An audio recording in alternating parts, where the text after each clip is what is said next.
Yo, what's up there, guys? It's Immersive Gamer 83, and thank you very much. Watching VR Gaming Evolve. What's up, guys? It's Billy over at Pretty Neat VR. Cooking and good looking. Welcome back.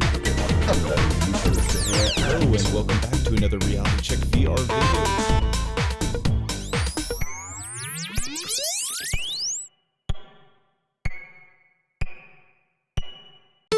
video. Now, hey, what's going on, guys? Welcome back to another VRSpies podcast. We are here, of course, with UKRifter. We've got Chris over there. We've got VR Gaming Evolved. Greg sitting down there. Of course, we have Don, VR Gamer Dude. What up? And a special guest today, we have Zimtok5, all the way from a special place. And we are going to go ahead and leave it over to him to tell us a little bit about him. If you guys don't already know, he is an awesome VR streamer on Twitch. So go ahead. Excellent. Thanks, y'all. Thank you guys for having me on tonight. This is good fun. Getting very close to Halloween, so I thought I'd be drinking some goblins. I think they. It's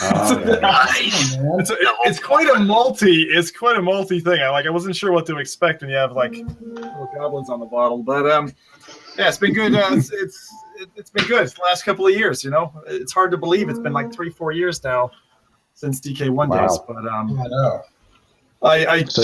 You jumped straight onto Twitch with DK1 streaming, if I remember. I didn't have a DK1 myself, so the actual, just to give you the background. So first off, he's right. I'm a Twitch streamer, so I've been doing Twitch streaming for we surpassed the 3-year mark back in July this year. So and we started off doing like 6 nights a week, and then backed it off to 4 nights a week when I'm a family man. So you know, having that much time carved out of your life when you're also a corporate slave worker, I will say, and it's been a really good ride, you know, since then. But yeah, DK1, I posted onto Overclockers UK, which is probably the second best place you can buy PC parts here. First maybe being Scan. I'm in Scotland, by the way, and found a guy in London who was just willing to show off his DK1. Went along with my wife, and we're like, okay, let's check this out. We actually filmed the whole thing, so that's on YouTube somewhere if anyone's ever interested to see it. But it was really interesting to see it. Like, it was like coming out of the Matrix, and you're like, fuck, you know, this is good. So then, you know, we got to the point where I was just following the news, saw these people kickstarted, backed it, you know, I was ready to go, and then DK, we were spinning into 2014 just in the first quarter, and it's like, you know, the announcement went out when I was working from home that day, like, okay, you can buy the DK2, you can place your orders, right? And I remember the order form going up, and I was there for 30 minutes with my wife going, God, this is expensive. I don't know about it. You know, Facebook just bought Oculus. This could all be fecked up, but it's too early in the manufacturing cycle. Surely they won't have their thumbprint on it just yet. You know, like we were thinking about that. And then I was just like, you know what? Just do it. Push the button. And 5 months later, 5 grueling months later, that they showed up. You know, about like 4:30 that day. And I was like chasing the UPS truck up and down the street to be like, that's mine. Stop here. Got the box and unboxed it live, you know, and since then it's just been. I think UPS worldwide drivers were just terrified during that time period because people were chasing their trucks like maniacs. Right. The thing I couldn't believe is the boxes themselves, like, were so obvious. I think they even said Oculus on one part of it. And it's just like, how someone working in a postal, you know, office, not just taken off with one of those, I don't know. To be fair, at the time, even though we knew about Oculus, most people didn't know what Oculus was, so it was still somewhat of a niche area. It still is, you know, right now. But I remember the same kind of a feeling of waiting for the DK2, and the moment you place that pre-order, you start watching videos, and all you can watch is videos, and it's like, okay, DK1. Then eventually, yeah, when it came out, that's definitely when I started doing more. The first development that I ever did in VR. But I do have to ask Zim, since you're talking about it, you said you streamed it live, your unboxing. Was that the first time you streamed, or when was the first time you streamed games? I streamed games probably 3 or 4 months before that in any kind of great, you know, push of volume. I've been doing things like Unturned, and then got into Elite Dangerous in just about the month before the DK2 landed. And you know, Don talked about it last week. Like when I went into it and we finally got it going, it's really funny because I got a lot of extra traffic because I'd loaded Elite and it was running from the beginning of the day because I was kind of ready to, when it hit, ready to go. And then their servers dropped offline, but I was in single player, so I could still keep going. And people are like, how's he on the server? How's this fucking working? And I just was lucky enough to be playing single player, just going around, got the DK2, plugged it in. Someone in chat popped in who's still around, a guy named Oracle, and helped me set it all up. I literally didn't read an instruction manual at all. And it was just plug it in, set it up. And then, that moment hit when I was just behind the cockpit and I saw this station to my left and I saw a planet to my right. And I was just like, holy shit, I can't believe it just totally emotionally overwhelmed me.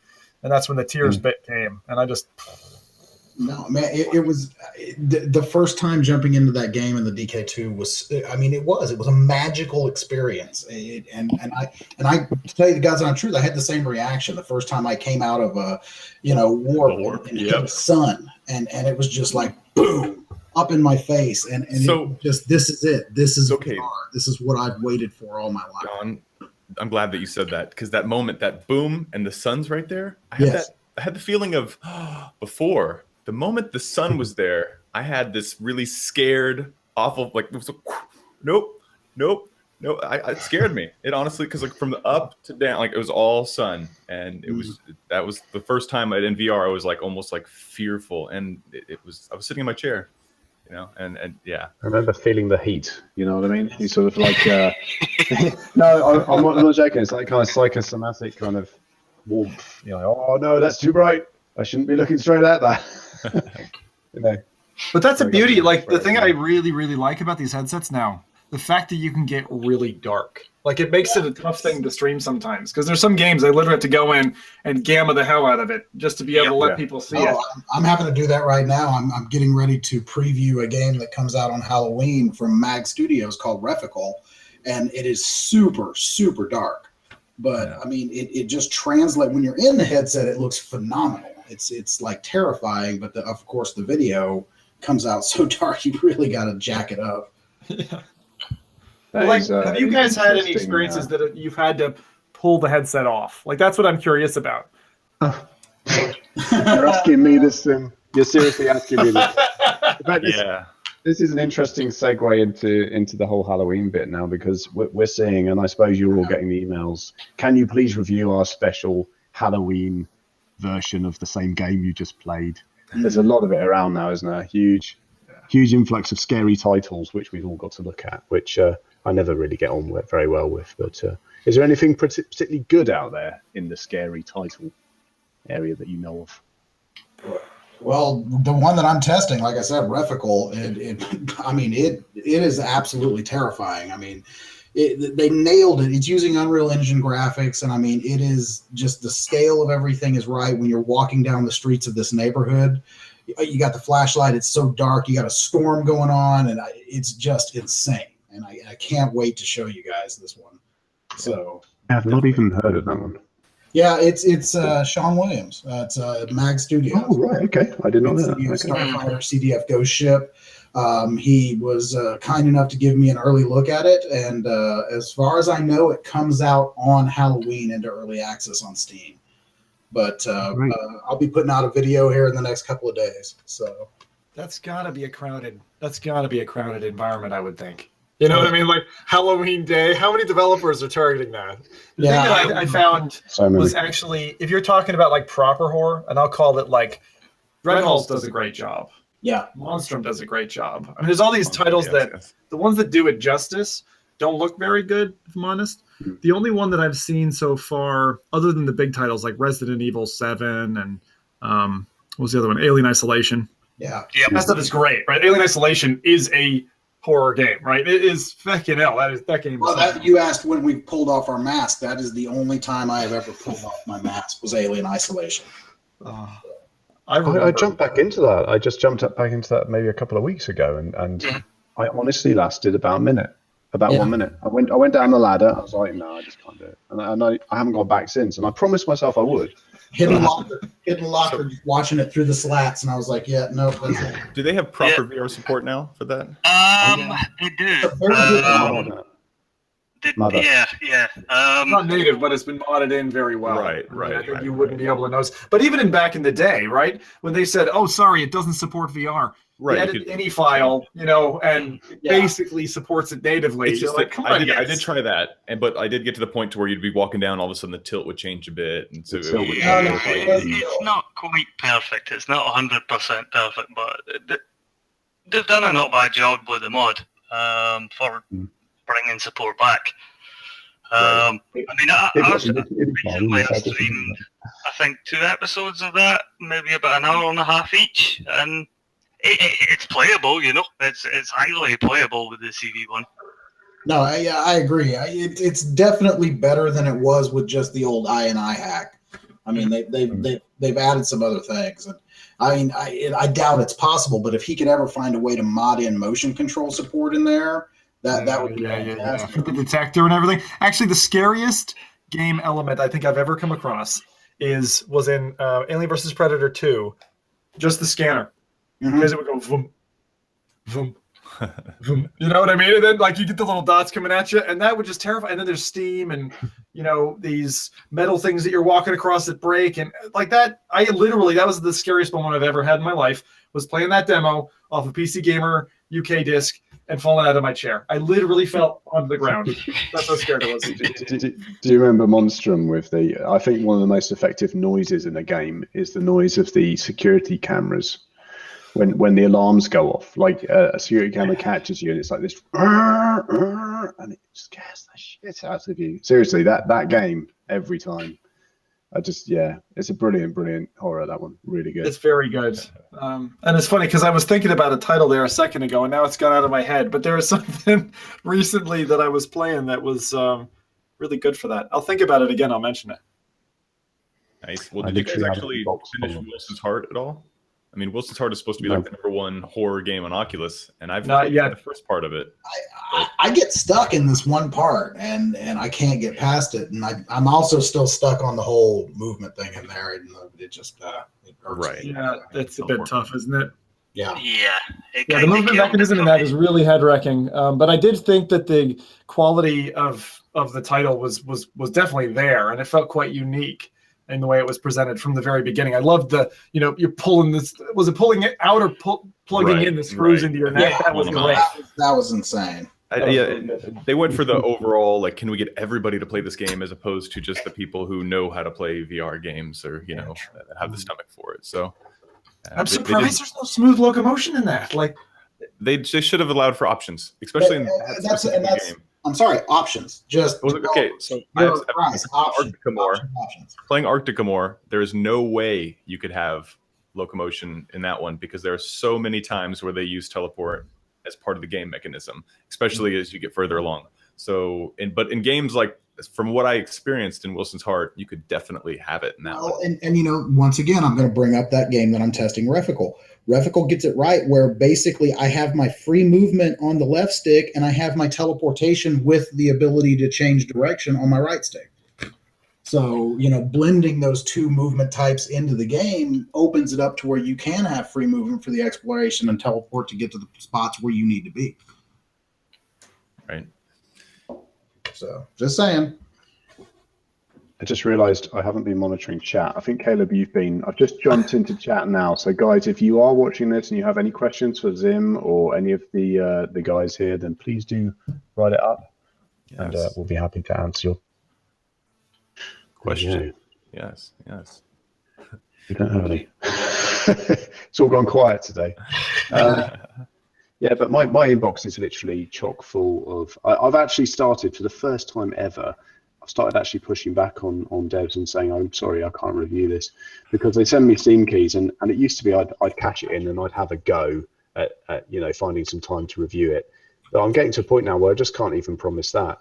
You know what I mean? It's a massive influx now, which is good. It shows a healthy development community, right? But it's still, I feel disappointed in myself. I just don't have the hours to put into it.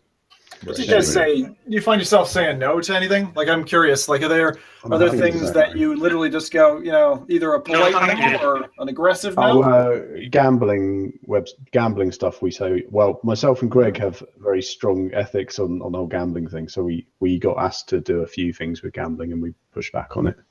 I don't know. I don't know why myself and Greg seem to share that ethic, but there you go. Yeah, I got asked to do a porn app one time, and of course I'm like, of course you said yes. Yeah, but I think you had a look in your private time though, Don. Well, you have to evaluate it, but to make sure it is, but yeah, I could see gambling, porn, stuff like that.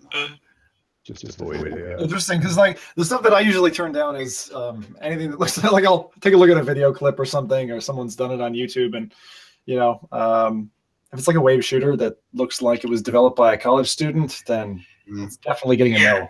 Yeah. There's a lot of shovelware about in VR at the moment. Right. I think I could make a quick VR wave shooter within literally 2 hours in Unity, because just download a couple assets, use a little bit of magic, throw some playmaker action in there, and boom, you got yourself a game. Which is so surprising to me that so many people are willing to submit games at that level, especially when they don't have the oomph to be a game, and that's something I think people know when they're doing that, especially if they've actually played a good game and been able to compare it. But I'm going to wrap around real quick to chat, and we can get back to other things. But Sad Gamer Dad says, question for Zim, what does he think of Microsoft's Mixer streaming platform? It's going to fail. Ask a Twitch guy.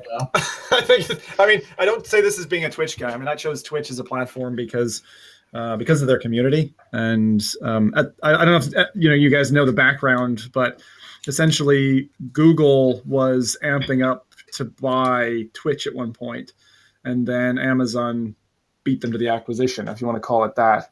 So a lot of Twitch streamers felt the legal pressure of that, because we had the auto sense come in for music playing in the background. And so a lot of seasoned streamers who were used to kind of entertaining their audience with this music tinkling away in the background were getting caught out for copyright strikes, like what you have had on YouTube for, since its existence, I think, if not a year into. Right. And so that came in. But I really don't see, there's been other platforms, right, that have come and gone since the rise of Justin.tv and Twitch. But if you don't have the community, it's kind of like its own pocket of the internet. It's kind of like Reddit, right? Do I see any other news website beating Reddit to the punch? I don't think so. Mixer has a few things that are niceties, like the ability to integrate with chat and kind of give a little bit back and have this kind of interactivity. But I just don't see it, to be honest. I don't see where its unique selling point is. Where is it going to take a market share from Twitch? It's kind of like going left and right field, but there's no real pie to what it's going after, is my opinion of it. Right. And I'm going to put my only 2 cents in here, is that I've been using the multi-streaming platform Restream, going from YouTube right to Twitch as well as to Mixer. And I never get any viewers on Mixer at all, but I get viewers on Twitch. I get them on YouTube. I even get them on VK, but I don't get them on Mixer at all. So there's not people searching, at least for VR videos, on there. And the only people that I see on there, especially one guy I know, are people who are sponsored by Microsoft to be there. So it does seem like their community is still growing, and we'll see about that. But I don't know much where it's going. So you definitely good to hear your insight. But I do got to say one last thing. Did anybody ever see Power Tools VR? I've got that, and I played that today. Okay, sounds like fun. It's not. It sounds like I could kill 15 minutes on a good stream here playing with Power Tools. Save us all from having to check it out ourselves. I don't want to be too mean. Yeah, I don't want to be too mean, but it's not great, is it? Let's be honest. It's basically a sound effect game that's got some pretty bad sound effects. So it's basically a bunch of power tools, and you pick them up, and you have to go.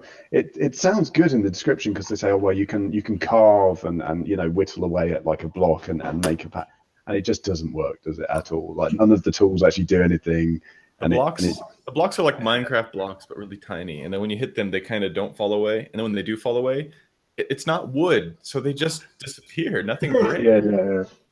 It's like Actually- a stack of cups. To contrast that, Chris, I would say that if you're in for a holiday blast on the Steam platform, Pyro VR is like this little throwaway app where you can just blow off fireworks. Bloody good fun. Okay, I've heard of that one. Totally, it was like for a Yeah. $5, totally worth it. Like lighting off an entire, like you always hear these stories out of Mexico, like somebody, brought in with a lit cigarette and then the whole place went up and 30 people died. That's what you can do in this game. It is fun. Awesome. It does actually look really good. I'm just looking at it on Steam now, and Like it's I'm rough, but it's ready. Yeah, it looks good actually. It's actually That one's quite called fun. Pyro VR, you said? Pyro VR. Pyro. Pyro VR, and it does look very amusing, I have to say.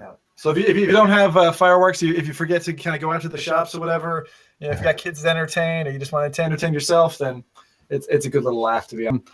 It is so the normal kind of Steam VR home, so you can collect objects and items and things like that, and it's some kind of extension to that where you can go exploring in multiplayer. Like there's forest, a beach line, all this kind of stuff. You can collect unique items. It looks like almost like a treasure hunt, but for Steam VR home. And given the fact that it's multiplayer, I was looking at this thing before, just shortly before we went live. It was just advertised today. It looks really interesting. So looks definitely, and I'm someone who I don't really shine to Bacon and eggs? VR home at the moment, but it looks kind of cool. Right. You can put bacon and eggs together and serve it to your friends, it looks like. Or they could serve it to me. Yeah, it looks kind of interesting, right? Yeah, no, definitely. Explore Driftwood Environment by HTC Creative Labs, which it's going to look brilliant because they always have great shading. So Yeah, could be. everything they do. No, that's really cool. So you've got a sneak peek at that, right? You're going to be checking out sometime soon? That's not a sneak peek. It's just out. Just out. Oh, So anyone can play it. I'm just going to be playing it tonight after this show. So cool. hop in there and see what it's like. And So just- is that something that you actually need to download on Steam, or is it just an update to Steam Home? Just an update, as far as I could tell. I couldn't find it in the Steam catalog, so I presume it's just an add-on to the existing home. How you get to it, how you access it, I'll have to find out. Okay, interesting. I'll be having a look at that later on myself, I think. It looks kind of cool. I don't know, but I'd say bring a couple of friends because it's the kind of thing where if you wander through that environment on your own, I think it's going to be kind of lonely. But do it with 2 or 3 buddies, and it'll be quite good. Right. Oh, sounds good.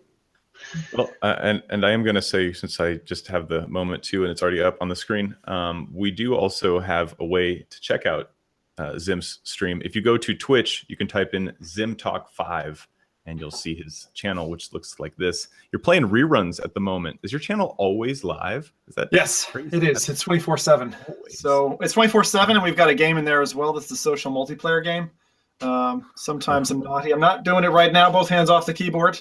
But even while I'm podcasting, sometimes I'm playing our little game. So yeah, it's I've got 2 channels basically. I've got Zimtok5, which is my live show, and usually live 4 times a week, which is Sunday, Tuesday, Thursday, Friday, and that's from 9 o'clock UK time. Although feck it, the time zones have gone crazy now, so who knows when that is tonight. And then the Zimtok5 TV is our reruns channel. So we've got 3 years of reruns, and it's about 16 terabytes of files that it's chewing through. So lots of storage required, and that infrastructure is really handy. So it's nice for people who they see me with the beard, they see me without the beard, they'll see some of the original DK2 stuff. What's running right now I think is some stereoscopy from kind of Left 4 Dead and Battlefield Bad Company 2, which is actually what got me into VR, because I basically printed out, I don't think I have them around anymore, little cardboard glasses, and I took a Sharpie, a red Sharpie and a blue Sharpie, and I kind of scribbled those in, and then I used NVIDIA drivers to play on stereoscopy. And the result is like this yellow, horrible, blurry vision, but you still get the stereo effect. And playing Left 4 Dead in that, it's like you're boomered the whole time. But it's like once you feel it and you've been there, you're like, I want more. And that's how I got interested in the Oculus Rift. Yeah, no, I took a similar path. I mean, I was into VR back in the 90s, and then that died out. And then there was the whole NVIDIA shutter glasses thing. And I mean, that's, getting the screen as big as you could, 100-inch projectors and 3D screens. But yeah, it was freaking amazing. And it was a great transition into where we are now. So Don, would you say that like 20 years ago we're into VR? Uh, I was just about to say that, Caleb. I was just about to say that. I bought my first VR headset in 1997. Wow. What did you get, You know, Don? 'Cause I had the eyeglasses the eyeglasses system, and then I had the VFX1. oh, geez, those were expensive, weren't they? Yeah, blew an entire student loan. Still paying for that today. That is. Oh my goodness. So I'm just looking. I've got like 400 hours on Left 4 Dead on my Steam profile. That's quite depressing. That's a lot of my life I've spent in that game. I love that game. My wife and I clocked the entire first one in the hardcore mode. So You see, the reason I think I have this sort of conspiracy theory about Valve. They just don't want to make any of their games like properly VR support, right? And I wonder if it's anything to do with the Counter-Strike kind of competitive gaming stuff they've got going on. Could that be right? Because effectively, if they make, for instance, Left 4 Dead 2 have VR support, you could effectively port that into any Valve game, and then that might give people the edge in Counter-Strike tournaments. Or am I just talking crap? I think they branch it, right? Because you can control that. You can control if you've got a test branch that has VR support, you can absolutely segregate that from a multiplayer side. So I don't think there'd be enough pressure to kind of force their hand. I bought my Vive anticipating the rumors about Left 4 Dead 3 being a VR game. And actually those rumors and some of the backing information there still has legs. Because a couple of years ago, there was a leak in the Steam office, the Valve offices. And if any of you have been in, is it called Realities? I can't remember. There's one of these Vive apps. You can visit the Steam offices. Yeah, that's right. I walked around there. Cool. Yeah. That is awesome. You can there's some interactivity in there as well. They do have some of the coolest offices, I have to say. But in terms of VR games that I was like hopeful for, like you buy the kit sometimes on what you know and a little bit what you hope for. And that was definitely one of my, and still remains one of my hope for titles. I mean, Valve is supposed to be working on 3 feature length or whatever they called it, VR titles, standalone. So is that coming? Rumor, you know. Yes. I just really hate to see Left 4 Dead 3 go the same path as Half-Life 3. And just end up being this thing that they can't possibly, beat the hype. Which is I hear what you're saying, but especially with VR and the way that it immerses you, I think that they're going to be able to blow away the hype. I think that they're going to, when you see a witch and then a boom, like, come on, it's going to be freaky. I mean, there's no game that really encapsulates what the Left 4 Dead could do in VR. I think that's in the horror genre. So yeah, I'm not only excited for it, but I'm certain I'll be playing with you guys very soon in that respect. I actually, if I was to take a big hopeful jump, I would say that they'd come out with Orange Box Cubed. It would involve Portal 3, Half-Life 3, and probably the third one. As much as I'd like it to be Left 4 Dead, I think that's got locomotion challenges, I should say. I think the third one will actually be Team Fortress 3. Yeah. If any of you played Team Fortress 2 before they ripped the support out after the whole, Facebook Oculus takeover debacle, and then Valve going, we're out of here. That must have been a fun couple of weeks in the office. I actually got that working on the Vive as well. Recently, Greg? It was just after the Vive come out. I've got a video up from a while back where if you went into the Steam VR settings and turned the direct mode off, you were able to get it working again. Because I played it for ages, and it was fantastic. Like, I loved running around as the scout. I never got VR sick from that. Like, the whole thing was just brilliant. I think there was only one class you couldn't really play, and that was the sniper. Because the sniper scope, the issue was you had 2 moving pieces, and it was like trying to line those up in an arcade shooter was never going to work. But everything else worked flawlessly. It was so fun. I'll tell you what I'm really hoping for, though, is with Wormslayer and his crew coming out with the Half-Life 2 VR, that we will start to see that bleed over into Left 4 Dead 2, into some of the older games. So it's going to come natively, though. I would expect Valve to take their IP and ride it forward, because I'm hopeful anyway, unless they've got something inside that's burning them. They've been doing really well, so it's not a money issue. It's a commitment issue, I think. Yeah. I think that that's all they're doing is testing and playing and having private sessions. And there's It's so awesome. They just don't want to release it to the rest of us. I'm sorry. I think a lot of this comes back to the whole VR sickness argument, isn't it? Devs and development houses seem to be quite worried about the idea of having that kind of slide motion, and so they seem to be dead set on having, you know, some kind of teleport mechanic to avoid that sickness, which is they feel will kill VR. And we hear this quite a lot from development houses. I'm sure Valve are exactly the same in that thought process, right? They don't want to kill the industry. That's what they think. But look where we are as well, right? I mean, we're 3-4 years after the technology launch, consumer launch now coming up to 2 years old. PC's spec is coming up. You know, you're having, especially with what's been released this year, I mean, standalone equipment is coming as well. So talk about standalone equipment. Zim, can you tell us about your standalone experience? My standalone experience. No, I actually didn't get a chance to do it. I didn't get a chance. It got canceled. We had all the other guys in the team did get to try it. So I've got secondhand knowledge, which is decent enough, but it's the same as listening to the tested guys talk about it, I suppose. But I crewed up with the Windlands team and was out in California for a week. So I got to live with them, see what it was like in the run up to, you know, producing a demo for that event for public demonstration with the guys like tested there, you know.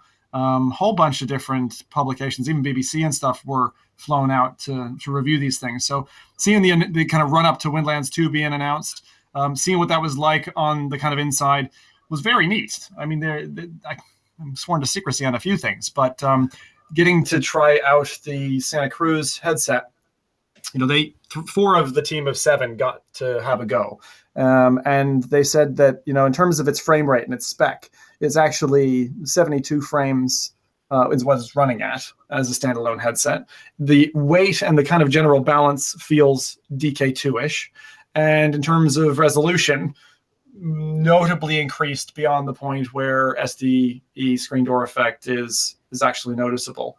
So beyond even some of the like 4K or 8K headsets like from Pimax and that, which these people have tested as well, they said this is definitely a good step forward. My big question to Palmer when we cornered him for a couple of quick chats was, okay, content creators and no doubt Oculus are thinking about this. How do you pipe out the video from that to a computer sitting by a screen? Because we all know the multiplicative effect of VR is if you have an audience, right? Someone in the headset and then a screen there so you can see what they're seeing or find some way to watch with them.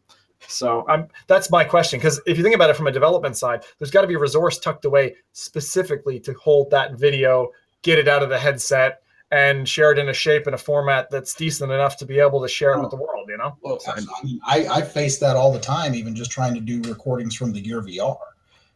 You know, and with Oculus Go and Santa Cruz, you know, that's the main thing that I've been concerned about is how are we as content creators going to share that content?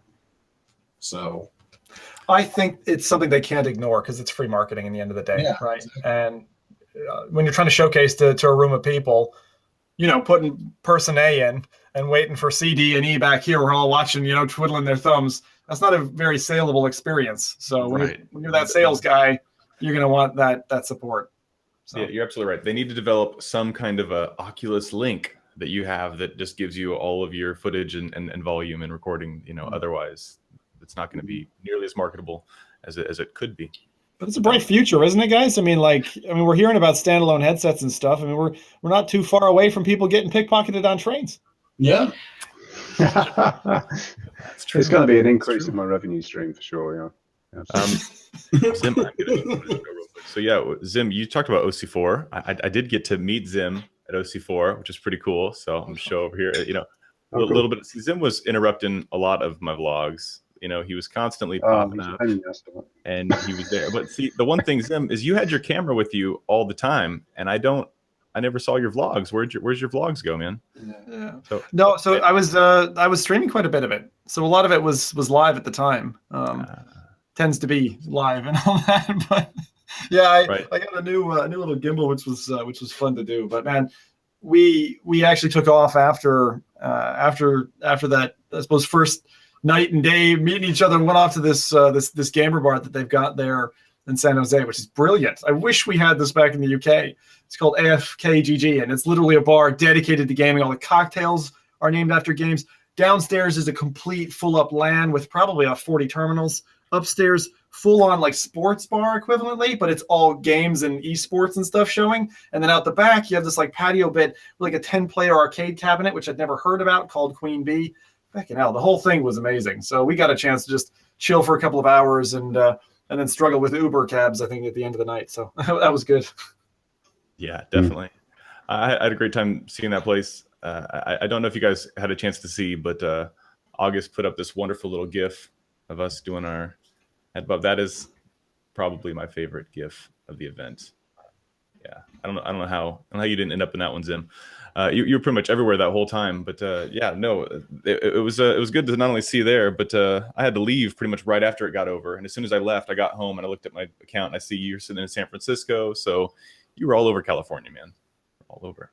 Yeah, it was great. I mean, I haven't, since I got married, been away from my family like that, other than for business trips, like doing audits and things like that in Europe. But traveling that far away, you kind of like especially with going into a team who I didn't know the people who I was going to be staying with in an Airbnb. You're kind of like, this guy's going to shaft me, like I'm going to be stuck here with no key, no place to live. Like, what's going to happen? But to be fair to them, and I'm going to say this because I don't know if you guys know, but one of the co-founders, a guy called John Hibbins, who was the guy who extended the invite to me.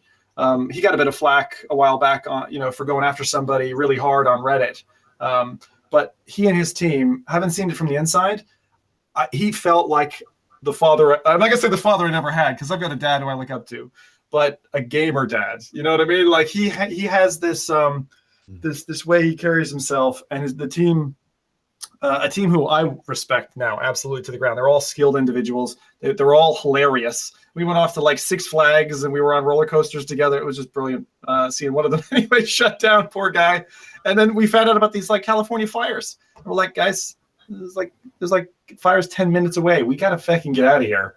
And so that was a bit scary. But other than that, nothing happened. We got out. We were smart, just like said, all right, we'll blow the last hour of the day. We'll just get out of here, be safe. And but the smoke, I think it's cleared up now. But man, yeah, San Fran was absolutely inundated. It was a smoky place, and people were advised, stay indoors and not breathe the stuff in. Don't breathe. Yes, not good. No. That's one thing, here in America, when we're not having hurricanes or tornadoes, we've got some fires. Don't worry, earthquakes are abound and volcanoes are close by. Scotland's pretty quiet on that front. We don't get much in the way of bad weather or crazy fires or anything like that. That's why I'm here. Scotland's great. You get the trouble is you pay for it in, I guess, raining depression, right? It's like Ireland that way. You get gray clouds, you get soggy lawns, and if you can put up with that and you don't mind tipping back a few, then you'll be fine here. Well, we had that Icelandic volcano. What was Eyjafjallajökull? I'm trying to read it here. Do you remember that? That was a bloody nightmare, wasn't it? We had all that kind of dust drifting across the UK, and this is just talking about breathing in smoke in California, and said don't breathe in the smoke. One really interesting thing about that was that there was all this kind of silica particles in the atmosphere from the volcano. And they said it's effectively like breathing in asbestos dust. Oh, and yeah, so it said, but we're all so screwed. There's nothing we can do about it, and they didn't want to cause panic, so nobody reported it. But basically, yeah, it's really bad. I mean, when that stuff went off, we were effectively like being sprinkled with asbestos for about 2 weeks. It's really terrible. But there was nothing anyone could have done about it. So at least the Instagram pics were good, eh? Yeah. Oh yeah. Well, that made it all better. No, but honestly, the video of the sky turning red, that was cool. It was scary being in London when the volcanic ash downed all the planes, because you walk into like a Marks and Spencer, one of the like local grocery shops, and like the shelves were all 3/4 empty, and I was thinking, God, I'm surrounded. Like I went through that a lot of major hurricanes, a couple of level 5s and level 4s when I was in the Caribbean, and I grew up in the Caribbean actually. Some of you guys might not know that about me. I grew up in this small island called St. Croix. They just got battered, by the way, with the recent hit. I mean, Puerto Rico's are bad off, but I wonder how St. Croix is doing, because there was a big oil refinery there, so we were living there for a couple of years. So 5 years growing up there and getting hit with all that stuff, you see what happens to people when they're without their things. Like, I mean, one of the things that got reported was there was our local equivalent of like a Tesco guy was up, on top of it, the owner with an AK-47 stopping people looting the shop, because people were, getting to that point of desperation of, I'm just going to hurt and steal and, keep myself and my family safe. And that can happen really, really fast. It's amazing how quickly it degrades. And so 4 days in London that you started to see this thing starting to tilt over, and thank God it switched back around. But it was enough that I said, long term, I didn't want to stay in London. And anyway, Chris, I'm sure you'll be fine. Which brings us right into our next subject of Breach It VR. Have you guys tried it? Breach It. Sounds like I a have. very fun game. If you're holding up inside and you need to get inside somewhere, this is the game where you get to break inside of anywhere. Is that right? Yeah, so I played it a little bit earlier, and I think we really need to get on there as a group, because there's not much of a community at the moment. So if you go in there looking for a server or looking for an active game, you're not going to find much. But you can set one up, get your friends involved, and it is really fun. So essentially the idea is you've got two teams, one inside a building, one on the outside of the building. You have to try and get in and kill everybody and reach an objective, I believe. But the cool thing is the dynamic, because you can equip, as part of your team, you can choose, a guy holds a gun, a guy holds a sledgehammer, a guy has a bomb, and effectively you can just pick your method of entry and go in as a team with like a kind of tactical approach, which is really cool. And not only can you blow the doors, you can blow everything. You can sort of blow the walls out and just come in through a different angle and scare them. You can shoot a little hole in the wall. You can look through the hole, see if they're in there, and then just blow the wall out. It's really quite fun. It's pretty basic. It's very, very early access. It's under development, but it already has really good signs of being a fun game. So we should get in there. The developer said it was very, very, very much based on Rainbow Six. So Rainbow Six. He emailed me with that exact subject title as well. Rainbow Six clone game. So it definitely not only can you break through walls, but you can also fortify walls when you're the other team. You can put metal. I didn't know that. I hadn't played on the other side. I only played as an attacker, so I'd not been fortified in there yet. But yeah, it sounds fun. No, definitely.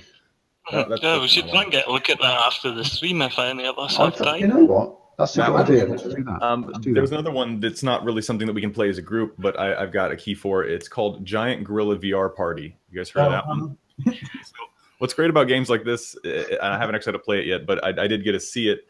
And basically, you've got one person plays the giant gorilla, and the other people are actually able to play on the PC, and they can just run around and try to shoot you and try to stop you from doing what your objective is. So basically, you've got a 4v1 type game, but it allows everybody at your house to play kind of a party style game. And I really appreciate people creating these kind of games, because it allows people, to interact with somebody in VR and take turns.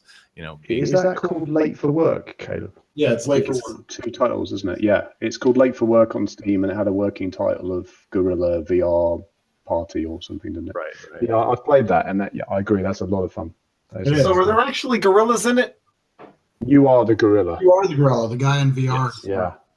And it's kind of like Monster Mayhem thing. You're trying to smash up the town. So it's a lot like Evolved then, in terms of it's a 4v1 and in an incredibly cartoony way. Yes, it is a bit like that. Yeah, but it's showing it real briefly here. We just see the gorilla. I actually did a review of that, actually, in case you're wondering. A long while back. Probably why I first remembered it. It reminds me of kind of the Citizen, where I'm not sure what they changed the game to, but where you're the giant guy walking around the city. Oh, yeah. 5. What was that called? Oh my God, Giant Cop. Yeah, Giant Cop is cartoony. I actually like Giant Cop. It's brilliant. Absolutely brilliant. Yeah. All right, so jumping off of that one right there, we did have some people in chat talking about Windows mixed reality, and they are interested not only in the platform, but how it will, integrate with the Xbox potentially, and what games will be available. I mean, obviously they've got quite a few games that are available for it, such as Superhot, Space Pirate Trainer, Minecraft. I know. Right before the podcast started, I caught a video, and I don't have the link readily available, where there were some developers working on a system where they literally had it in the backpack PC, walking through a park, and I've been saying that for years, man. That right there is the ultimate. No boundaries, man. Give me something that has inside out tracking. I can hook it to a backpack PC, go out to the park, and just infinitely walk, feel the air on my face. So if it's capable of doing something that in the near future, then man, that would be really, really cool to check out. Right. Didn't that guy I can't remember what show, didn't Phil Spencer, the head of Xbox, didn't he get interviewed about VR integration on Xbox, and he sort of looked like he didn't know what that was? That was there was a really concerning interview. Do you remember that? Wasn't it E3 this year or something? I remember there was actually a lot of hubbub about Scorpio and actually the VR support aspect, like where Microsoft was going with their support. I know the interview you're talking about, but I think that following that, there was something confirmed about standalone platform for not standalone, but an exclusive platform for Xbox in terms of VR support. Did I miss a beat there? Because I thought there was news. The last news I heard was like in April, and they said that it's a thing, just not yet. Yeah. But I do remember that interview with Phil Spencer where he just kind of acted so incredibly dumb. You thought, there's just no way you can't have an interest in VR.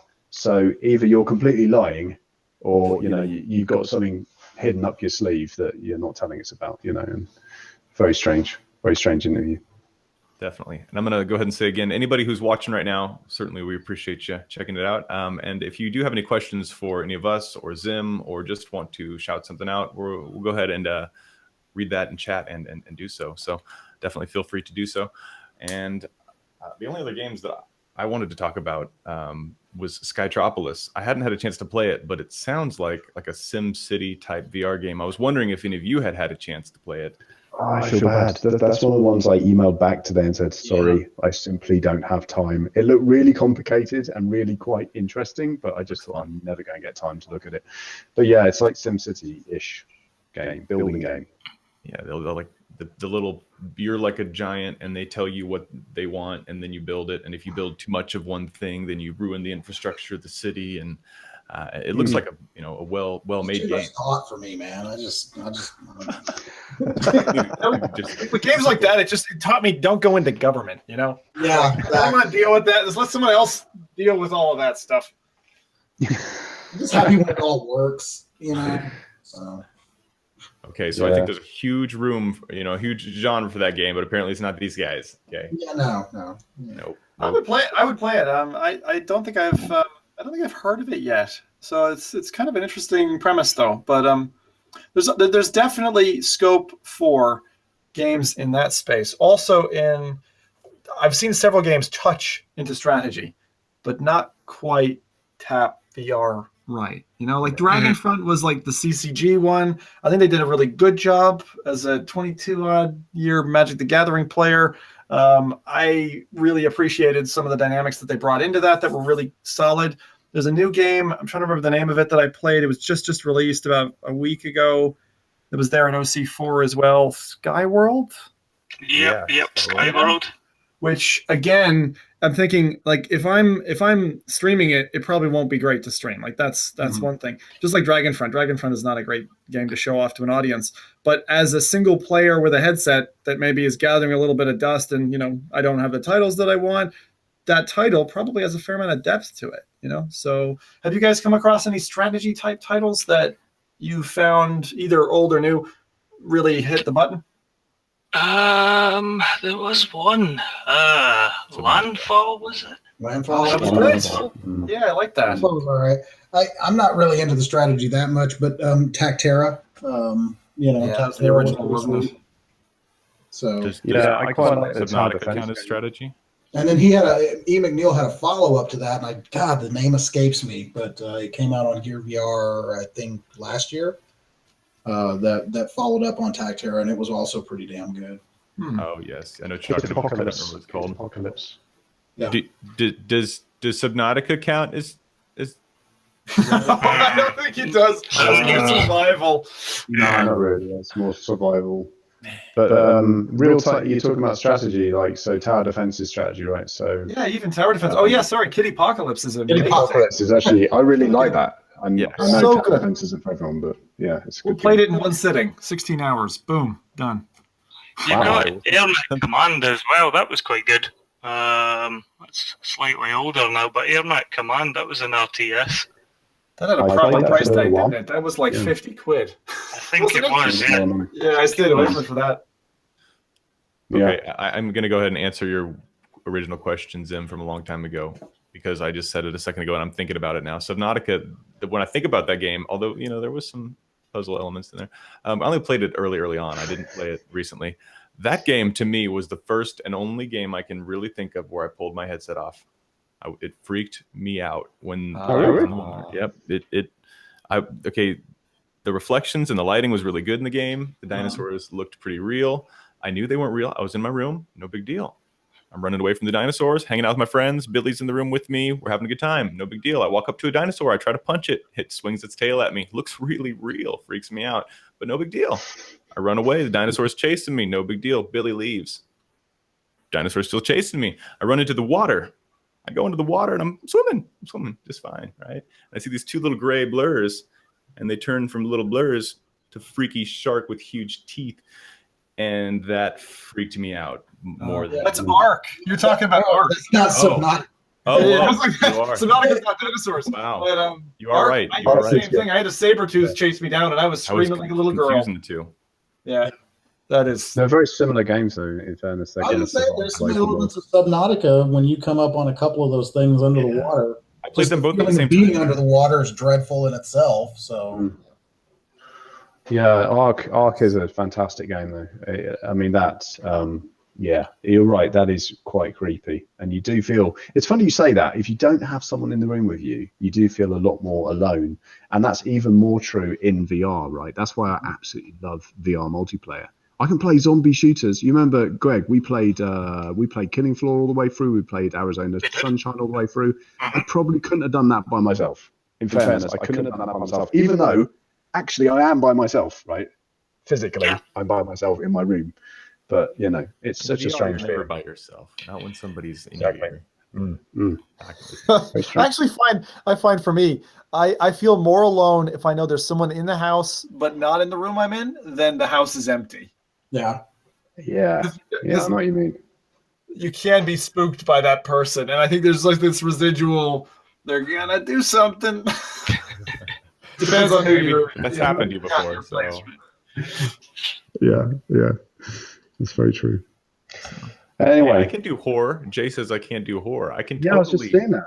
I can handle myself sometimes. It certainly it works. I think it's hilarious how it works because I know I'm in my room. I know I'm here up until that guy pops up. No one's taking my crown for sheer, fear factor in VR. I just get everything. When comes close, mate. When comes close, he is a big funny as well. Yeah. He's a big funny. He is. Yeah. I don't know. Yeah.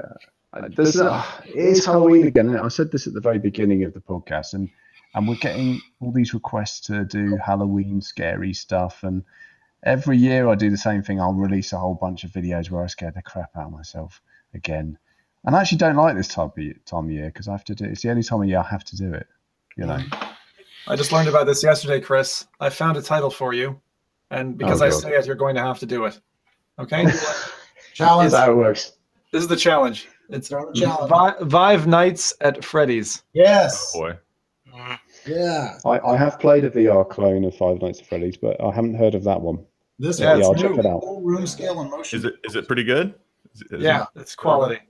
Oh, okay. Oh, okay. Yeah, I could try. See, when Five Nights at Freddy's first came out, the original, when it first came out, I promise you, before there was any videos of it, I saw this thing and I started playing it because I got it. Cause it was like, this looks interesting. And within the first 5 minutes, I was like, dear, turn the lights on. Number one. Number two, this shit's going to be very popular. And she's like, what? I'm like, come watch.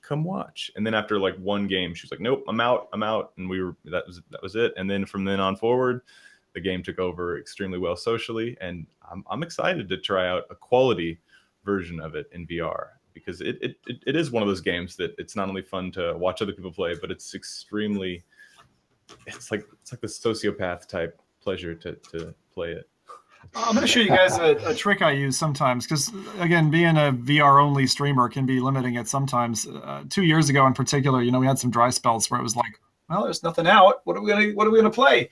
You don't want to play Chronos for the 6th time in a row. So what we did sometimes was use virtual desktop and do a wraparound with a monitor, and it's actually incredibly effective. Like I've played Outlast 2 and Five Nights at Freddy's originally, in pseudo VR. And to be honest, although the stereo depth isn't there, the immersion factor is there, and the fear factor is definitely there as well. I mean, there are times when you get scared enough in games, or I should say I get scared enough in games, and I remember getting scared as a kid in one film. It wasn't a horror film, I won't say what it is, but like where you want to take your feet up. Like you don't want your feet touching the ground because you're that scared. And that's only happened to me once or twice in VR, but it's happened. And I think it really talks to the platform. I know some people don't like it, and I think if I was in another man's shoes, I probably would have never gone into all the horror stuff. But I suppose when you become an entertainer, you are, expected to do some things. And then there's kind of a sick satisfaction in doing that. You do get some enjoyment out of it. Yeah, well, they are, without a doubt, the most popular videos I do are the ones where I scare myself. And I think that just goes to show the quality of watcher I have. Just, I got just actually, sadists, a lot of them. Actually, something that probably scared me into taking the headset off, which Zim mentioned earlier, and I couldn't think of an answer to that at the point, was Outlast, using visual perception on the DK2. Yeah. That made me take my headset off. Yep. Okay, I'm just finding this website here too, so you can download it, I guess, from GameJolt.com. Yeah. All right. Awesome. Yeah, it's a free download by the look of it. I'm just pulling it down. Chris just put it in the chat here for everybody as well. It's about 600 completely free download. Definitely worth giving a go. Very well. And to answer my own question, actually, like what caused me to take the headset off? It hasn't been fearful stuff. It was roller coasters. It was roller coasters in No Limits 2. Like it's a really quality roller coaster sim, and after so many rubbish DK2 demos that weren't very good, following up the Oculus demo, which was in the DK1, which really got me into it. The one where you're in that castle-y coaster and you go down and it jumps between tracks and all that. And that was like a real stomach hitter at the time because there was no positional tracking and you're there like going, whoa. But yeah, No Limits 2, some of the coasters in that, man, because it was like low frame rate and it was just a sheer stomach factor of like, I can't do any more of this. But what I found as a benefit is that now, having just gone to a roller coaster park or whatever, I used to be scared shitless in those. I'm so much better now. Like, it got me over my fear of coasters. Yeah. It's so funny. I completely agree with that. I completely agree. I said this last time I went out to a local theme park that we go to, a local roller coaster place, and I'm not scared by roller coasters anymore. It's almost like VR's ruined it for me a little bit. I don't know why. It's numbing. Yeah, you've been desensitized to it. I get a little queasy when I get on roller coasters just because of the motion sickness. And when I play in VR, because there's no motion, I get some sickness. So, but you still get a thrill from, like, the thing I was really surprised with putting on the DK2 back in the day was you actually get there's a weird vestibular like reaction that your body has. Like you feel like you're moving, especially if what I used to recommend people do is like back your chair up, take your back off the back, sit on your seat, and jack it up so your feet are off the floor. Exactly. And go. You know what I mean? Like that'll do it. Or stand. But if you stand, you might fall if it's your first time, right? So I can't remember the name of it. The swing thing that just kept you going round and round. Oh boy. Cyberpunk or cyberspace. Yeah, cyber something. Yeah. Cyberspace. Cyberspace. Yes. Oh my god. Yeah. Every time you lift your feet off the floor, you get in the right position, and when you were swinging forward, that was absolutely horrendous. That one. Did you know the secret in that? Yeah, the space bar. Yeah, you can. If someone's you launch yourself out. It was great. I didn't know that. I just and then you flat, and you're in this DK1 days. There was the thing where you jumped the motorbike over the buses. Oh, that was great. Yeah, at the same thing, I would just keep doing it, man, like a little kid, just getting back on that merry-go-round. Yeah, it was freaking amazing. So good. That is what cured my VR sickness, that game. People say it can't be cured. That game cured it for me. I remember going around the first time, jumping the buses and feeling so ill. And I thought, no, I've got to do it again. That was amazing. And I kept going round and round until I didn't feel sick anymore. Yep. And that pretty much cured me. We got a message in... Sorry, mate. No, go on. No, this is a complete change of subject, so please continue. Okay, so I was just going to say on that, I'm surprised more people haven't heard about it. Because someone told me about it from my chat, and they called it the golden rule about VR sickness and about how to get over it. And I don't know how it's proven or whatever, but it's kind of similar to having a new pair of shoes that you need to wear in. And it worked really well for me, and I've kind of just said it over and over again to people who've asked me. They're like, how do you get past getting ill in VR for titles that are, even if they're like low frame rate, right? Because high frame rate can certainly help that. We've all felt that through like CV1 or Vive. Those are materially different experiences, you know? And then the other thing I would say is if you compare anything that's positionally tracked to anything that's not positionally tracked, something like Gear VR, for instance, at the moment, like even for me, if I step into a Gear VR, straight away I'm feeling something, you know, that's not quite right. Straight away, like, and I think that will probably always be the case because your vestibular system is like, oh God, you're poisoned, you need to throw up, but because the eyes and what your system is feeling are not matching. But the golden rule, was pretty simple. It's once you're in, if you feel anything abnormal, you just stop there, you come out of it, and then when you feel totally fine again, not an inkling, you go back in, and you just keep repeating that cycle. So instead of, I think what you did, Chris, was a little bit more of the man up and force your way through it, which is one way. But what I'd read about was that can actually cause your body to basically not trust the thing you're in and associate the smell, the feel, the touch, all of that with this thing and actually ingrain the same in you. So I'm surprised you were able to get through it because I've heard of a lot of bad cases where people have done that and then been stuck for 4 months with like, every time I put it on, I feel sick straight away, you know, without even the game running. Yeah, because the body's kind of projecting it.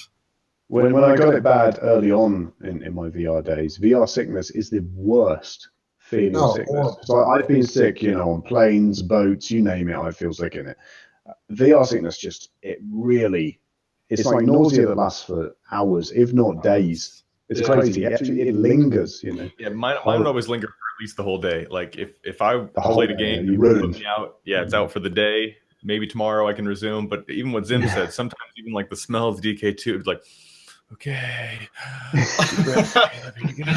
But you know, I do agree. Probably right? Well, the best advice that I do give people is exactly that. You know, hey, are you starting to feel sick? Jump out. Don't push it. You know, just jump out and then jump in later when you're feeling it. Especially games like, you know, I want everybody to play Echo Arena, you know, or Lone Echo and feel that feeling. And that if you're not used to VR, it's very difficult to get somebody, you got to give them a few pre-apps, but still once you're in there, you got to kind of get used to that. And once you're used to it, you know, just like when you're driving the car, when you're in control, you're in the driver's seat of your VR experience, no matter what game it is, you know, then you can feel comfortable. But every game has its own mechanics. It has its own kind of feel, its own speed. And they are honing those things in, but because of those things, every game's got its own kind of moment where you feel like you're in control in the driver's seat. And then that's when, for me, especially somebody who gets queasy very easy, I can finally actually enjoy the game that I'm playing. So it's a nice moment to get there. But I agree, the VR golden rule is what you call it? Is that right? Golden rule, which is just, it's not the man with the gold makes the rules, which is the standard golden rule, I think. But the golden rule of VR is just basically if you feel anything at all, stop.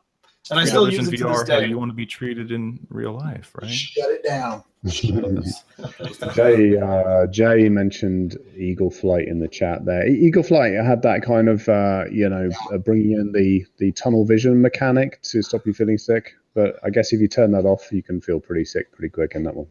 Was it just tunnel vision? I thought they were pioneering the nose in that one. Like if you had like a bird nose, and that was one of the things that said nose. You had the tunnel vision. Yeah. Okay. The nose. Yeah, I remember that. Yeah, you got to have a nose in VR. Get rid of your sickness because you always have a point of reference in a place that's flying around. Nice. Was that why? I actually never knew the science behind it. So it's point of reference that does it, huh? Yeah, it gives you. Well, at least for me, that's definitely what it is. I never got sick in cockpit games. I always got sick when there was no cockpit.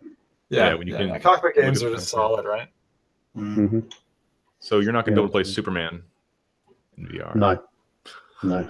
Oh, have you guys heard of Megaton Rainfall? By the way, I have. How Yeah. far your That's hand? what I- that is a cool game. That is a cool game. Like if Windlands is your Spider-Man game, Megaton Rainfall is definitely the Superman game. And man, you really feel like Superman. It's fucking awesome, honestly. And I'm not like a huge like fan of superheroes or anything, but it's cool feeling. Yeah, there's literally cities being destroyed in that. Huh? Mhm. Yeah, it's like War of the Worlds, and you're the guy trying to stop the bad aliens from destroying everything, and they come down like this is Atari level stuff. Like they are like they're there, you know, and it's very well animated. Like there's this snake thing that's just plowing its way through building to building, and you have to go to the front of it and the rear of it and like shoot both sides. Yeah, Wow. videos So are you're like cool. Superman, Now, kind of? is that Kind of, yeah, Caleb. PSVR exclusive, or is that coming it's to the Rift? PSVR. I believe they're launching later. I don't think it's an exclusive. I don't know if it's a timed exclusive.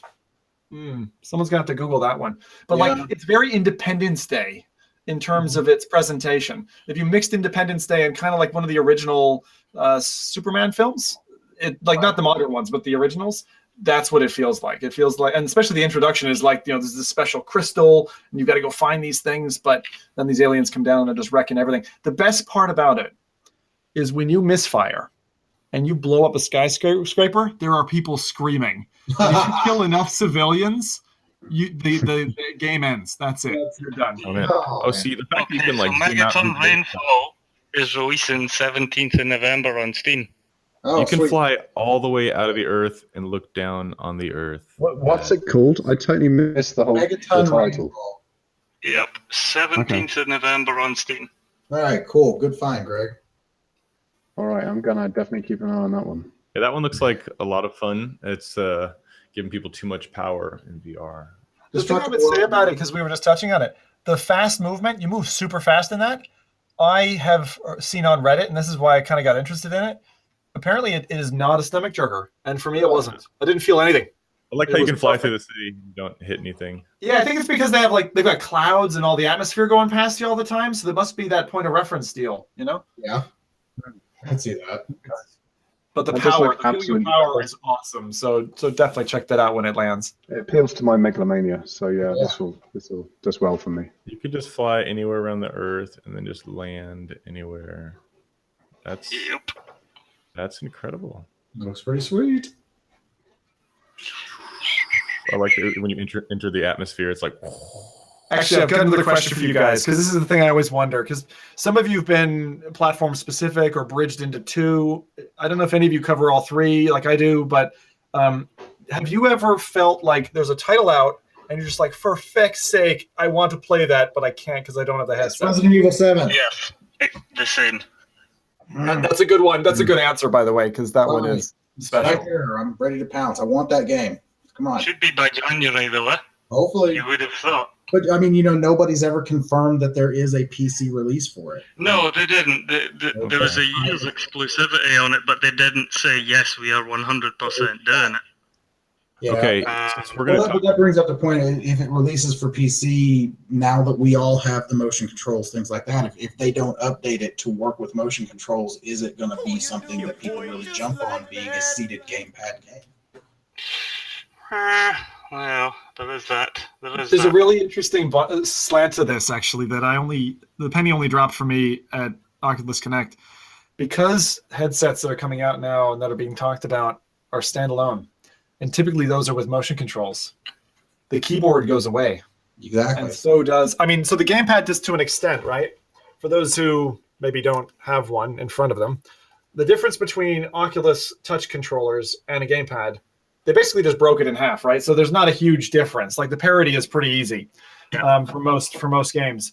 But stepping away from a keyboard, for any game that really leverages the keyboard or needs that many buttons for macros like MMOs, for instance. There's this new MMO coming out soon, which is Orbis VR, for those of you who've checked that out. If you need to interact with a keyboard or do lots of button combinations, I'm interested where that's going. Well, because don't have that. If they find, okay, like I find a good way to combat that right now in what we have with tethered VR is like, you know, using voice attack. And then setting those macros up and giving that a voice command. Now obviously though, when we get to standalone, are we going to see apps like that that are able to run in the background where you could simplify that process? I think I completely agree. There's got to be different ways besides obviously drawing different things in the air to make your different apps and pulling up a virtual keyboard that would give you something. I think speaking is the next level of intelligence. And agree. And especially all the you can do that with something like a DS. And then one thing is like when I was playing Arctica 1, I loved it because when you're playing the game, you're walking, you're just sitting there, completely peaceful. And the moment you start talking in the real world, you've got the mist that comes out, the cold breath. So the game actually listens to your mic, and it only breathes breath when you're talking in real life. So if you're just quiet playing. Now that is a really cool effect, and I've often said that's any game that has that. You're in the cold, add that. It's just but the fact that it wasn't like time, it's like I'm holding my breath just to see. Yeah, just to see if it would work. I'm going to take a direct jump off of that, actually, Caleb, and say, when I played I Expect You to Die, and I did recently because it had the first class expansion. Yeah, you have to put the cigar in your mouth, right? I'm a non-smoker, never smoked, and it was like, oh God, get this out of my mouth. It was just a weird feeling. Did it, for those who are smokers, did it give you a kind of like, I need to go take a drag now? Like, did you get anything from it at all, or was it just nah? Well, actually, I haven't played that bit. Up by doing it and then taking a drag off my vape. So I certainly felt very cool in old classy style because you could put the cigar in your mouth, you could light it up, and then you could put the little old hat on your head. You're sitting there with your hat, you got the brim, and that the presence is really increased when you got either like a brim on your head or like in Echo Arena, you've got a face mask. You can see the reflection of your face mask. When I played Space Junkies at OC4, they actually get like you could really tell you were in a mask, and there's lots of other games that do that. That's kind of because you're in a headset, and the moment they put something on you too, it really helps with the immersion. I do want to make content because you did say, do we feel like there's any game we don't get to play?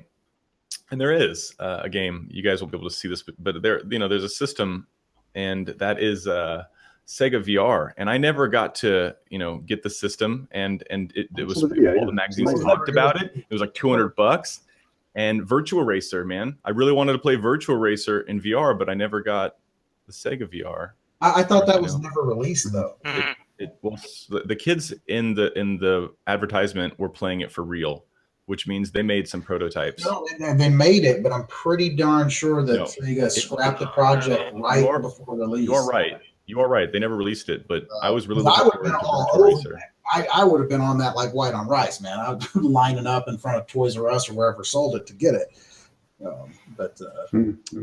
Man, I'm just that's the one, Virtual Racer in VR, man. Whenever you come around, if only there was a good racer in virtual reality that we there is. Picars. Picars, is that the best one? Picars too. Well, that's it. We were switching between a few different ones there for a while. It's quite a tight battle now. I mean, Project Cars, the original, was more arcadey than Assetto Corsa. So Assetto Corsa come out on top, and you had iRacing for the really anal people. Now you've got Project Cars 2, and you've got the laser scan tracks in there, the much better handling. It's a really tight battle between Assetto Corsa and Cars 2, I'd say. Whereas iRacing's something in itself, you know what I mean? You need to be a pretty hardcore sim racing fan for that one. So I'd say it's more of a tight battle nowadays, yeah. And on the cheap, I'd say Dirt Rally, if anyone's not experienced that yet. I was going to say Dirt Rally, yeah. Has a package for £8 now, £8. It's about $10. Yeah, it's that cheap now. I mean, that is something that the track design, the sounds, the car bodies, provided you don't look behind you, because they never modeled the back half of the car. But the VR support for that, I think that's my best full-on taster. The only thing I was disappointed with was you couldn't time trial against other people in multiplayer. Like, you could only do little track days, and it's like, that's not what I want from a rally game. Like, I want to have, my ability to rally against a buddy. The only other thing that I was going to say in terms of racing games, and this is going away from your standard, I've got a car and here's a track, is Redout. Redout is a very fast and beautiful game with plenty to eat in single player and a nice VR community for the VR. It's got obviously it's dual, so you can be playing it in 2D, you can be doing it in VR. So super fast though. And if you like Don't Blink style racers, I can't think of a better one to recommend. That one's amazing. It's about as close to Wipeout as you can get in VR at the moment, really, yeah. Although I don't know if you've seen Formula Fusion, Zim. Have you seen that at all? Formula Fusion. It's some of the devs from the original Wipeout series that have basically remade Wipeout, but given it a different name because they don't have the rights to Wipeout. Nice. And they've been talking about adding VR support for quite some time now. It's not there yet, but it is coming. Looks really, really good. It's basically Wipeout with a different name. Yeah. I was more of an F-Zero guy, which I saw in chat there, but F-Zero. Oh yeah, those were days. Mm-hmm. Oh man. Hard Driving. That was the one I was trying to remember. When we're talking about original racing games. Do you remember that? I think that was out. It was an arcade game. It was one of the first 3D kind of, polygon. That's not a real race, Chris. It does That is a real game. Hard Driving. I put on my Hard Driving here for a minute. Oh, wait a minute. Is this the thing that you went upside down and like a loop-the-loop, Chris? No. It's like a roller coaster. If you guys have the stream opened up, you'll be able to see Hard Driving. It's Driving. it's basically what Game Hard's playing right now. Is that not made by Atari? Right? I think it. No, I'm not sure. I don't think it was actually. I don't think it was. This was like the first FPS driving, wasn't it? Yeah, you could run over a cow. That's all I remember about it. Really, you could hit a cow and it would go There's a move. bridge. There's a bridge in Maybe the it's not what I'm you thinking. can do that in VR now. I played a tractor game the other week, just last weekend. You can do that. Run a cow over, blood all over your screen. Oh, wow. It's a multiplayer game. And when you said earlier about the smoke in that game, I expect you to die. I remember playing. You remember back in the day, we always used to play War Thunder together, and if you get hit in the engine on like a single engine hitting the prop, you get this explosion of oil and fire and smoke into the cabin, and it would make me stop breathing. Like if that happened, I was like, and I'd be holding my breath, and I was like, well, why am I doing this? But you just have this kind of natural urge to survive. You know. I also do have to say that when that happened in the game, it was extremely scary. Anytime you get hit, it's like Same you look at thing. your wing and there's no wing. It'd be dangerous when you crack your canopy. And cracking your canopy, and it's counting down to when you're going to be out of air. Oh, yeah, it all goes. Yeah, it's like, They do that really well with the audio. It just goes so deathly silent. It's crystallizing. You feel like you're in a vacuum all of a sudden. yeah, that's when you're like, I know I'm in a headset, but if I close my eyes, it's not going to get better. It's going to get scarier. It's louder.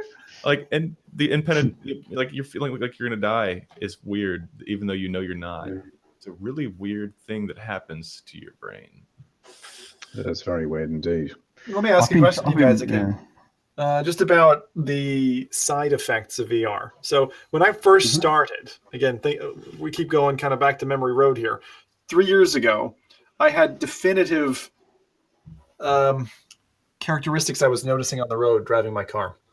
In that I'd gotten so used to the DK2 screen that my eyes, it's not that they were focusing, it's that they were auto-relaxing. And so, like, if there was a car I was trying to focus on, say 3-4 up, that I was just trying to look at for some reason, my eyes would, like, relax that little bit further to kind of infinity or whatever, and it would go a bit blurry. And I was noticing that when I was driving, and it was like, that's weird. But that was only for a couple of months, and then it went away again. That was the only real effect that I've ever felt. My eyes have not fallen out, thankfully, at least not so far. You know. I did have a similar effect with driving. It was a while back in the DK2, and I'd been driving so many left-hand drive cars in the Assetto Corsa. I was playing it constantly that I actually got in my car one day, and with it being a right-hand drive car, it felt a bit weird. Didn't last very long. It was maybe 5 minutes. It felt a bit weird, but it definitely felt a bit weird for a short period of time. Yeah. I don't know. It's hard to. I'm trying to think if there's any other than that roller coaster. VR ruining roller coasters for me. I don't think there's been any kind of noticeable impact from VR on my day-to-day life. When I played with the Oculus, I felt fine. It wasn't until I borrowed my friend's Vive and those lasers started hitting me. Well, so obviously, that's a good thing. Yeah, I'm nervous about the long-term effects of those lasers. I keep them off all the freaking time. Like, does anyone run them 24/7? I'm just wondering. Do you have any have you turned a different shade or anything? You'll all be laughing on the other side of your melted faces when it turns out I was right about the Vive lasers. You'll be sorry. Yeah. Seriously, you shouldn't be staring at infrared lasers. I'm sticking with it now. I actually apologize to everyone for saying it. I'm taking that back. It's dangerous. You guys don't know what you're in for. You heard it here first. You don't know at all what could happen. Well, after playing, raw data, I'm sure robots are going to go bad. Of course. Without doubt. There's multiple, reasons to believe robots are going to go bad, but playing VR only increases that, just feeling like that's about to happen.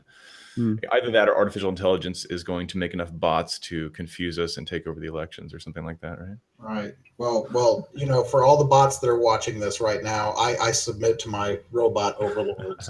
Get that in there quick.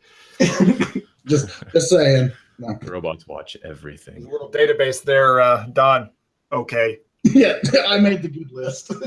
If I walk over to Alexa now, Alexa, do you want to take over the world? I don't want to take over the world. I just want to help you. Yeah, whatever. Such a genuine sound that was. Yeah, it doesn't sound genuine, does it? No. Well, it's like this week we had our first robot citizenized in Saudi Arabia. They made that Sophia robot a citizen, a legal citizen. Really? And that's the one that when asked on stage if she wanted to do it, she said she wanted to kill all humans. So, Oh, good. Yeah. Well, that's only citizen robot wants to. Apparently, she also roasted Elon Musk at the ceremony. So I thought that was kind of interesting. I need to look this up. That sounds very entertaining, Don. Yeah, no, it's been circulating around. It's been circulating around Facebook. I caught a couple of articles on it, but yeah, Sophia, the first robot citizen. Wow. There was one thing in chat. Jay said, "My feeling is disconnecting with my own hands when driving after playing VR. A weird feeling." I think a lot of people get that feeling when they first start using it. The whole constantly looking at their hands, and I've read a lot of people, for the first couple of sessions that they have in VR, that they do have that disconnected feeling where they feel. I used to think that my tracking was off. It's like things would stutter. So. Well, back in the day, you used to get like DK2 days, right? You get DK2 drift. You get Rift. You'd be like, over here or something. That was funny. Your origin would move, and that would not always feel the best. We're talking about kind of robot overlords and things like that, and I'm not going to go into detail on this, but just one little bit of homework until the next VRSpies episode. If you're watching this, look up. I think it's called Roko's Basilisk. Roko's Basilisk. What I'll do is I'll type in how you spell that into the chat. Look it up. It's one of the most terrifying thought experiment type theories you'll ever likely to read. Which effectively, it's sort of beyond sort of simulated universe theory and more in the realms of not only are we we're heading towards a simulated universe, we're already there and we've got a horrendous nightmare ahead of us. That's what everything told us. Okay, no. Yeah. No, so just be nice to Siri, be nice to Alexa, because we're screwed. So talking about things that are VR related that we've been doing before, so we're getting a little late in the podcast. We're gonna one thing I do want to mention, we played some Onward recently. Onward's got new maps. It's a fun game. We played Pavlov not long ago. But Onward as well. Zim, are you into the shooter games, the Onwards, the virtual warfighters? Yeah, I've played Onward. I really enjoyed my Onward time, to be honest, because one of the first things I remember feeling, and I said this in the DK1, was like that playing an FPS game and crouching against a window and having a grenade kind of come in, like that's going to be an amazing experience. And so Onward gives you that, to be honest. And then Pavlov it's a really fun GoldenEye in VR, right? And especially even the GoldenEye levels are there. So the third game in the category that I've only just recently come across a week ago which totally blew my mind because in the 2D realm, I play a bit of Battlegrounds. I think Rocket League and Battlegrounds are probably the only two games I've played in 2D with some substantial time in them in the last 3 years. And Bullets and More, there's a Battlegrounds type mode in that, which is a Battle Royale mode. And that's amazing. 12 players in VR. You walk around, you find clips and ammunition and stuff. You put stuff together, and it's last man standing. And there's a circle and everything. And that is very cool. So does that play out like PlayerUnknown's then? Yeah, absolutely the same. So it's 12 people. You drop like in a parachute from a plane, and then you drop on this town, and you go and you find clips and mags and stuff. One of the cool things about that is climbing ladders. You got to climb it. So you got to like literally like hand over hand all the way up. Yeah. And you've got like 6 places to put kind of ammunition in your gear. But if you haven't tried that, if you're fans of Onward and Pavlov, it's a must play, and it's cheap. What was the title again? Bullets and More. And people call it BAM. BAM, yeah. Yeah, definite must play. Yeah. I've heard very good things about that. In fact, when you mentioned it to me the other day, I actually looked it up. I think it was you. Actually, no, it wasn't you. It was someone else mentioned it to me, and I looked up the reviews. Yeah, possibly. And it looks very good actually. We play it as a group. There's usually servers buzzing. I mean, right now it's probably around 50 players online at any given time. So you have 3 or 4 servers, usually like 1 live in Europe if it's evening, and 3 in the US or something like that. But well worth doing. And then they've got like gun game modes, which are like old school Counter-Strike gun game, which is just you've got 34 different weapons to go through. Really worth doing. The coolest thing I'd say, and I wish they could bring it to real PlayerUnknown's Battlegrounds, is the camera to view. So when you're dead, you're not just sitting there. You can fly around. You see their headsets watching the players playing. So when it comes down to the last 2, you can see like the situation evolving. It's really fun. So you're when you're sitting out, you're not sitting out. You're actually part of the entertainment. And I think that's really going to come into esports. That view mode is fantastic. Mm-hmm. Yes, yeah. I completely agree. Not only that view mode, but even having like spectators available to just view on the outside. I mean, like when we get like Coliseum style events happening, I mean, there's no reason that people on the outsides couldn't actually be there, and in some cases, even speaking towards the people. I want to see a Gorin Coliseum, Caleb. I want to see a Gorin Coliseum. That would be so good. Cheering on the outside. Man. Okay, cool. That you guys have been playing. I mean, we're getting close to. I guess we're at about an hour and a half here in the chat, which is generally about where we end the podcast. But of course, if we have any questions in chat, obviously we do want to do shout outs too. We see Paradise Decay is in there. Absolutely. What's up, Paradise? And obviously anybody that's here on our panel, any games that you guys have been playing or things that you want to talk about in general. I mean, obviously we've got some inboxes full of VR games this week, so I know there's going to be some things that we're going to be playing come this week. I'm going to be playing Echo Arena as much as I can when we live streaming that, so I'm going to go ahead and put that out right now, and that'll be happening. I'm going to keep practicing, even though I don't have a team. Someday I'll get to play in the tournament again. I think I'm going to be taking a look at a horror game this week called Organ Quarter. I played it last night. Yeah. What's it like? I haven't tried it yet. I played it last night. It's very indie. The movement is what kind of made me jump out. It does have free movement in it, but it is very clunky. You keep getting stuck on things. So you're constantly having to revert back to the teleport. But overall, it's definitely got that spooky, creepy vibe to it. And the story is starting to build in it. So, I mean, I'd still say give it a look. You're just going to have to suffer through the movement. Yeah. Okay.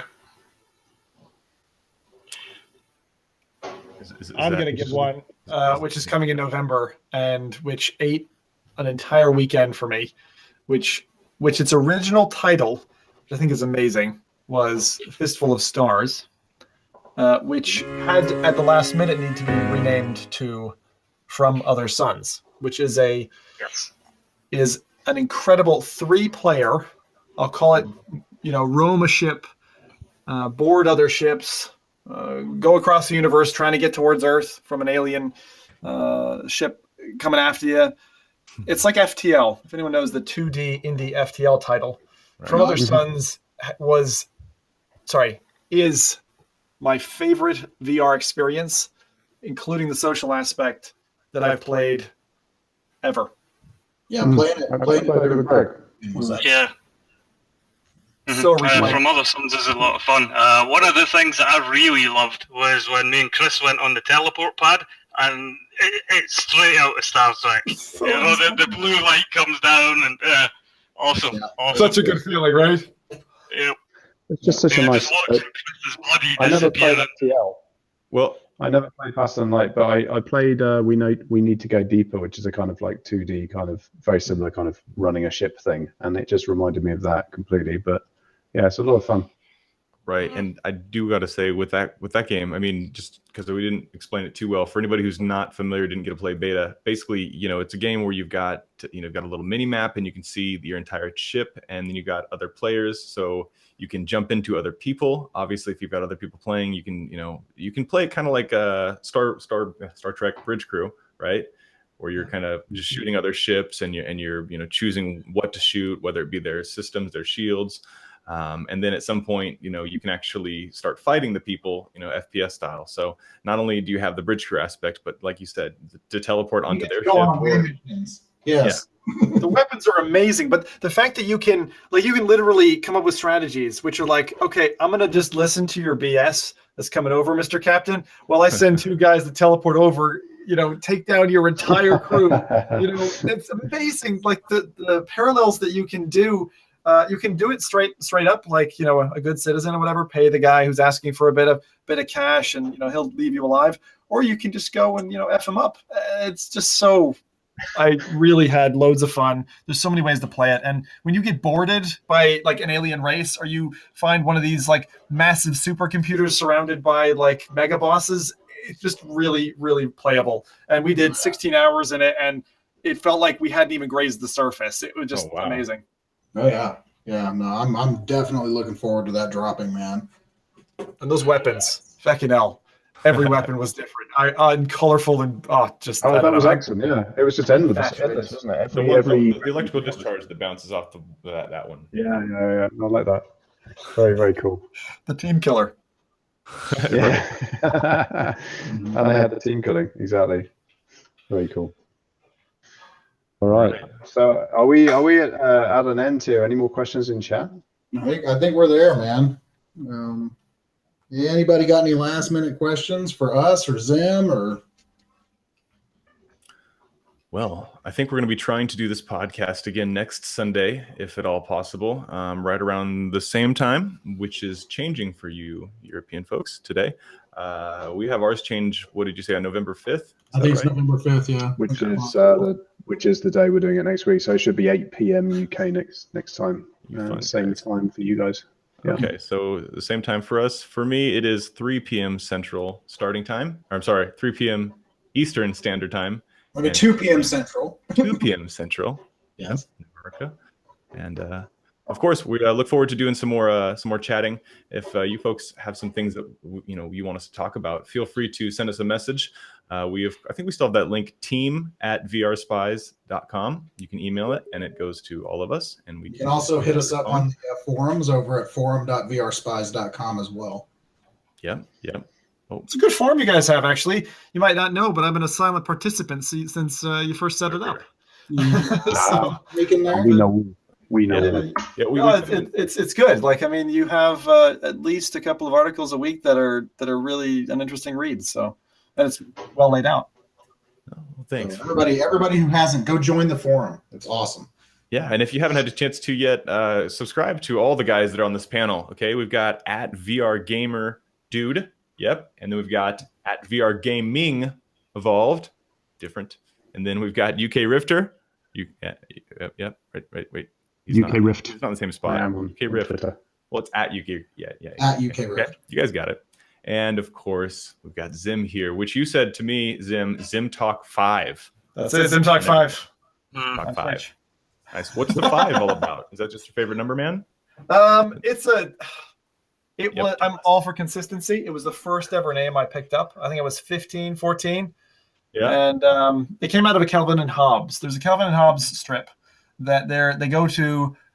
There's a guy called Blork Utar from Zimtok5. And so I was supposed to be the ambassador from Zimtok5, and that's why I took the name. It's a really tenuous link. If anyone ever was to come up to me and be like, "Hey, I know you. You're from, Calvin and Hobbes," I really would not expect that. But that's where it's from. No, that's very interesting to hear that. But guys, it's been fantastic. Thanks for having me on. This has been I've always wanted to come on and chill with you guys. I can't believe it's taken us 3 years to do it. Exactly. But let's not be strangers, eh? Hell yeah, Absolutely. man. Absolutely not. No, I luckily had the chance to stream with you or be on your stream the other day, and that was a lot of fun. I got my butt kicked in Loco Dojo by the champion over there. So next time you better watch out. But Echo Arena, man, you schooled not only me but the entire opposing team. I mean, this guy is a one-man band. Like 3 of them were just all scrambling on the enemy team, and he's just like slam dunking it every single time. It is so my taught me a lot, my friends. So thank you, Calvin, for that. Schedule. And you're all very, Absolutely. you're all very welcome to hook up with me. And we're gonna be trying to do multiplayer jams, as I'm calling it, on Fridays. So anything we get, whether it's from Other Suns coming up or any other title, sometimes I get extra keys from the devs. So if you're interested, then tap me on the shoulder. And if you want to be part of the show, I'd be loving to have you guys on. Well, Yeah, that'd be great. thank you very much. It's good to hear from you. I'm going to go ahead and play the outro unless anybody has anything else they want to say. I think we're good. And also in chat, Jay Maccabee, you say, do we do shout outs? Of course, man. We do shout outs. Everybody go ahead and check out Jay. He's got a YouTube channel. He's been doing some VR and some 3D printing. Check him out. Anyways, we'll see you guys next time. Thanks for checking out the stream. Happy Halloween. Wait. Bye. What's up there, guys? It's Immersive Gamer 83, and thank you very much. Watching VR Gaming Evolve. What's up, guys? It's Billy over at Pretty Neat VR. Cooking and good looking. Welcome back. Hello and welcome back to another Reality Check VR video.